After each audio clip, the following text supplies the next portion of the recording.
आणि यानंतर आता घेऊयात टॉप 9 बातम्यांचा वेगवान आढावा। सुरुवात करूयात राजकीय टॉप 9 बातम्यांनी।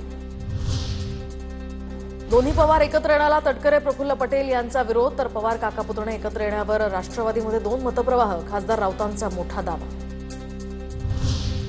विलीनीकरणाचा साधा प्रस्ताव आणि विचारही आमच्या मनात सध्या आलेला नाही, संजय राऊतांच्या दाव्यावर सुनील तटकरे यांची प्रतिक्रिया।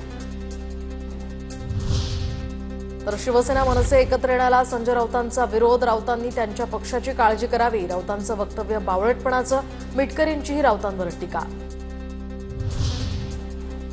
पवारांच्या राष्ट्रवादीत जयंत पाटलांबाबत नाराजीचा सूर, प्रदेशाध्यक्ष पदावर पुन्हा नियुक्ती होण्याआधीच पदाचं वाटप, जयंत पाटलांविरोधात पक्षातील तरुण नेत्यांकडून नाराजीचा सूर असल्याची सूत्रांची माहिती।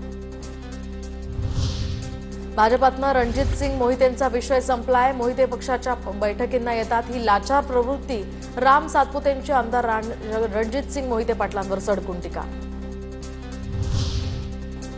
वर्षा गायकवाड गोडसेंच्या नातेवाईक, वर्षा गायकवाडांचं लग्नानंतरचं नाव गोडसे आहे, राहुल गांधींना माहीत नसेल, वर्षा गायकवाड गोडसेंच्या नातेवाईक, आशिष शेलार यांचं विधान।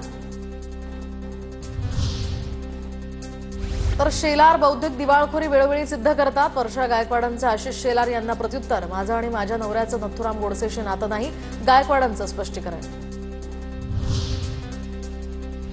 महत्वाच्या पालिकांसाठी महायुतीचं नो रिस्क धोरण, तर महत्वाच्या पालिकांच्या निवडणुका महायुती एकत्र लढणार, महायुतीच्या वरिष्ठ नेत्यांची माहिती, एकत्र लढल्यास जास्त जागा जिंकण्याचा महायुतीचा अंदाज।